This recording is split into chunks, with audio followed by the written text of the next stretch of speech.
Face reality, people. Movies are dead. Games are dead. Narrative? Dead. Media is nothing but neural trigger response and viral conditioning. Wait, what are you two talking about? Right now, Am I? VinegarSyndrome.com? as we speak, he's Yes. doing that. VinegarSyndrome.com. Wait, what? Look it up. Huh? I don't want to know what that It's is. a movie. It's a movie review site. It's like the indie hipster fucking IMD and Rotten Tomato. Oh, I'll God. be the judge of that. Yellow brick hipster. That's right. I don't know if you guys met that Steven Torres guy, but he was super into the Vinegar Syndrome. Yeah. I can't validate him when he said the Batman. Yeah.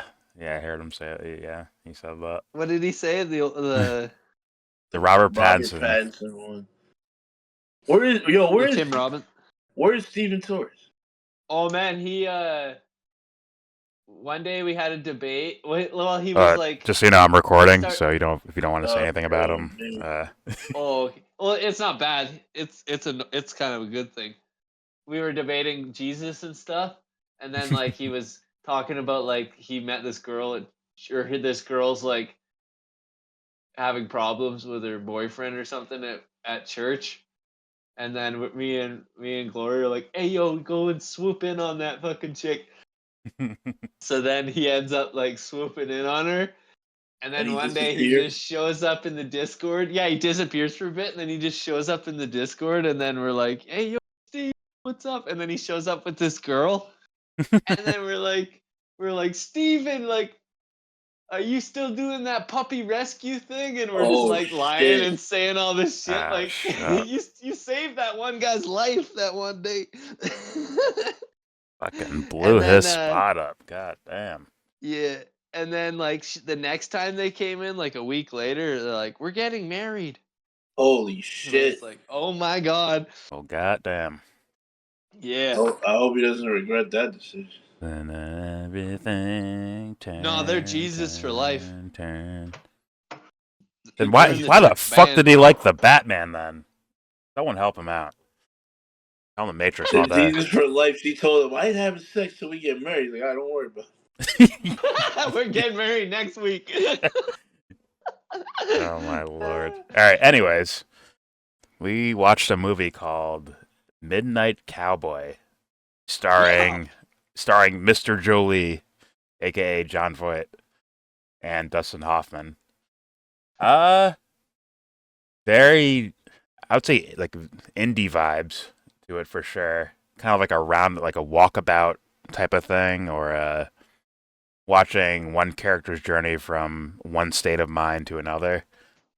I think that's kind of the main theme they were going for, right? Like, it's even symbolic when he throws away the cowboy outfit and all that shit, when he's like so right, he's like death gripping those things. Yeah, like my shoes, my hat, my cowboy shirt. Like, I like it.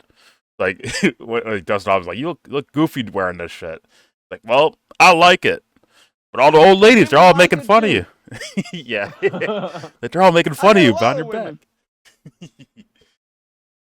So, how do I define this plot? A guy from... Where's he from originally? Is it Texas or some shit? Yeah, it's classic country song. Man from the country moves to the city, realizes that the big city is shitty, and then moves back to the country.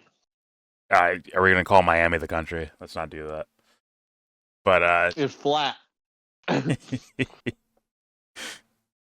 Who changed it? Oh my god. Is he Modi now? Are you two working together? Like, what's going on here? Whatever. Whatever. So it's like, it starts out in a typical fish out of water story, right? A guy from the country moves to the big city, the Big Apple in New York. Granted, his motives for being there are like a little bit of a mystery to me. Like, even his past events, like, they show some, I guess, kind of flashbacks of some girl he was with, but I don't know if he was being delusional about it or if she really was some ex-lover. Like, there's certain portions where they flash back and they show this girl and she's just like mindlessly looking somewhere as he's like fucking her. And then it was the first time he had sex. So he's like Okay. has this weird sexual repression thing where he's like wants to be a hustler, but that's the only girl he had sex with. And then there was a weird like people broke it up and they like caught them having sex or something. Okay. And then they like they're like chasing them when they're naked and all that shit. So, okay, well, there were like one of the flashbacks. She's like, looks like she's bored out of her mind, just like, oh god, whatever. And then there's another part of the flashback with the same girl where she's like, oh, what's it? Oh, Joe, oh, you're the best. Like, so, like, he has like this, I guess, delusional fantasy about it. That would be my guess of what was going on there, but I don't know exactly. Maybe you're right, prop. Like, I have no idea what was exactly going on in his past. But either way, he moved to New York to I don't know, like there's no dreams or aspirations about it, I don't think. I think he just like you said before, prop, where it's like a get rich quick scheme type of thing. He's kind of looking for something like that. I'll just hustle and I'll do this and I'm a cowboy, even though I'm not really a cowboy. And I'll Yeah, at this very make my way. start, he's like people say in New York you can just get with any lady. They're just looking for cowboys like me. I mean, funny enough, he then he- did bang that lady, like kind of off First rip, thing he off said, rip yeah. almost. So it kind of killed that idea, but whatever. Fair enough. But I think he starts going through, I guess, a coming of age process or a growing up process, right? And I guess it started first with realizing that as he's trying to hustle, he's getting hustled. And then he goes to that party, right? And he kind of gets I guess the drugs give him a different perspective on things, or maybe he's around different types of people. I kind of make him think more about things or grow a little deeper. Then the lady that he sleeps with, the cougar, who, who I guess grows him up a bit.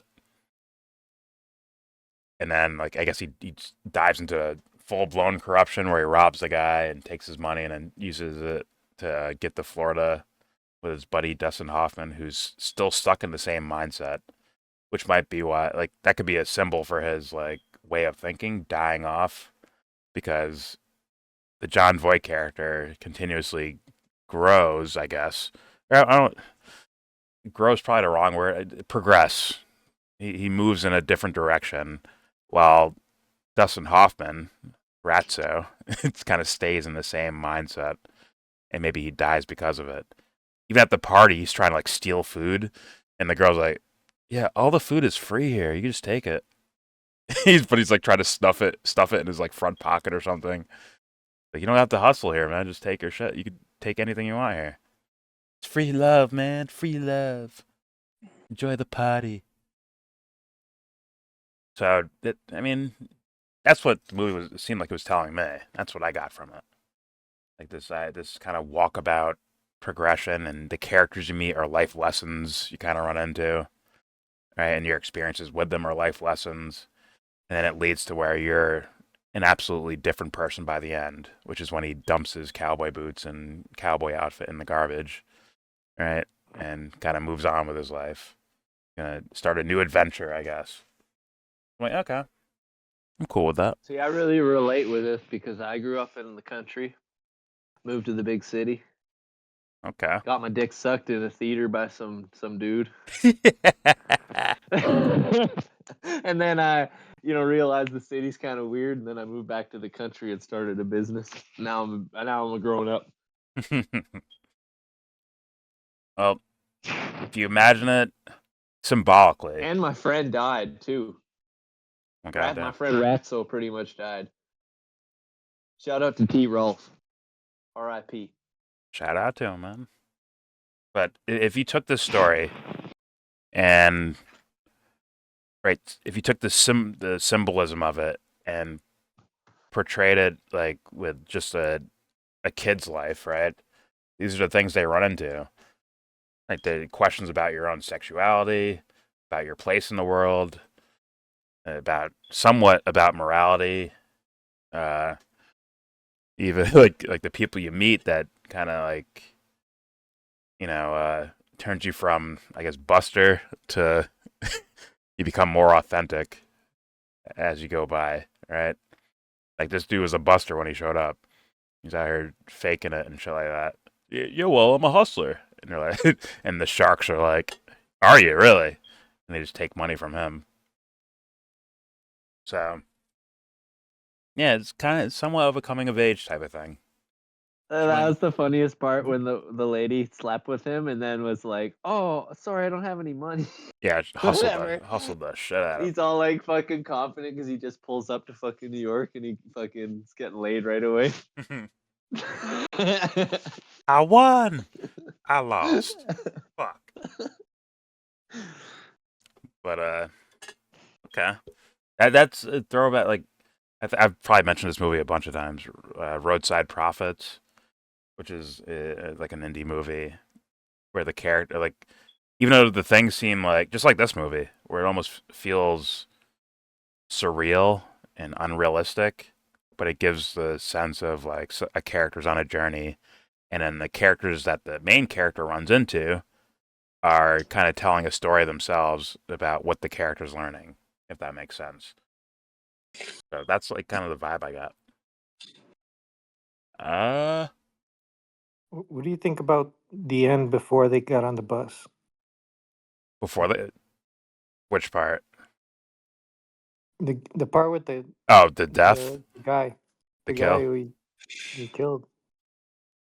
I But mean, I'm not sure if it's like it's almost out of place from that, but unless it was somehow symbolic of like something died there, and he kept changing throughout like his character kept changing, but but it almost seems out of place unless it was like him just moving on.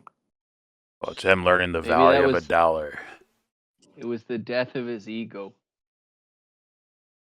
I don't know about Something that. like that. I feel that that's what happened when he did the fucking mescaline or whatever he smoked, and he started tripping out, and he fucking, and then he started caring for his friend or whatever. I think it was like a real brush on with societal corruption, and it's like, okay, and some kid, you do what you gotta do. You do what you like. The little innocent cowboy showing up to the city, like, I'm a hustler. Meanwhile, getting hustled all over the place because he's being nice and shit like that, right? Like, oh well, all right, I can lend you some money. All right, here you go. Or like with Dustin Hoffman, same thing. Like he gets fucking played by him too, to where he's like, now I'm taking mine. I'm taking my shit. Yeah, he goes full New York. Don't you dare insult New York like that, okay? He went peak New York. He went peak New York, whatever. He went Casey Hoffman or whatever the fuck that fuck face's name is. Dustin off. No, Casey fucking Casey Neistat or whatever the fuck. Who? Who the fuck? That fucking loser with the longboard with the fucked up nose and slicked hair looks like a coke fucking addict, and he was like a YouTuber, like one of the original YouTuber vlogger fucks. I have no idea. No idea, yeah. No idea. Oh man, come on, you guys know him if you seen him. But yeah, Tell him, chat. Tell him. that was his first. Like Just he like, was well- trying to play the role of, yeah, I do bad things. Like, yeah, I'm a bad boy cowboy, and I do what I want. I take what I want, type of shit. Then that was the actual moment where he actually did that, and and I guess the point wasn't even like it is probably almost like a turnoff for him. Like it's like, oh, this is not even the life I want to like live or whatever. And it was so it was to help get them to Florida or whatever. But he's like, I gotta take what I want. Maybe that lady even taught taught him that lesson. The lady's like, are you gay, huh? And it's like for her it didn't even matter. Just rips into him. For her it didn't matter. Like, I will make you straight tonight, man. It's like, for tonight I'm making you straight. She took what she wanted. Like a real New Yorker. So I don't think it was that out of place. I think it fit with where they were kind of going. But interesting movie. I gotta grade this thing. Okay. Yes. I'm walking here. I recommend, just for the Can we sake of... watch? Can we watch Sleepaway Camp tomorrow? Watch what? Sleepaway Camp. The fuck is that? It's a porno me and Teddy made. Well, It has a huge penis at the end. okay. That's what she said. Anyways, I recommend the movie. But you... Fair warning. No, I recommended the movie. You Yeah, you I'm fucking recommending said, it. I don't know. That is true. Now who's recommending it? Well, I'm recommending it because I saw it. Yeah, I'm pretty sure that Real Harrison recommended that movie. Whatever. So yes, I recommend the movie. Is it the greatest thing ever? No. But some might have an appeal to it. Some. And like if you can handle indie movies, you can handle this movie, and you won't get too confused or bored or whatever. So like if you're into film, yes, I would say definitely. Just to get a history, older movies. My grade. Give it a solid. Plus. Yeah, 6.9 works. 6.97, that territory. It's all right. Out of 8? Out of Out 10. of 10. It's all right. But then again, people have, even if they got it from this movie, this motif of the wayward character who's finding their way and fish out of water shit. Even if they got it from this movie, like inspired by this movie, I've seen better versions of this. It is what it is. But doesn't mean it's a terrible movie at all. It just means it's all right. It'd be all right. There you go. Would anyone else like to go? Please go ahead. I'm tough, but I'm fair. Shut up. Anyone else like to go? Thoughts? Good. I'm walking here. I'm fucking walking here. I think it's fucking the best movie ever. I give it on my top 10 list, really. Well, when it comes to movies prop, you're a bot. And when it comes to music, I'm a bot. So do you see the thing there? You see that dynamic? It's not bot behavior. I got the most unique movie taste. I guarantee you, I've seen it 10 times over already. Guarantee you. But yeah, anyone else want to like rate or review the movie at all? Recommend it? Something? Anything? I recommend it. Okay. It's a nice indie movie, like you said. Fair enough. I don't even know if this is technically an indie movie. No, it's probably a big movie. Was it a big movie back in the 60s? It was. I thought this was the 70s. 1969, bruh. Really? You were looking at the Jackal, and I Yeah, think you those should watch fuckers it are old. because you can see Jack Black get pink misted. Headshot, God, headshot. yeah. John Wick did a job. Who knows? Check out the Jackal. All right. There's my review, or our review, whatever. And Stephen Torres' love life. There's a review for Midnight Cowboy, starring Mr. Angelina Jolie and Rain Man.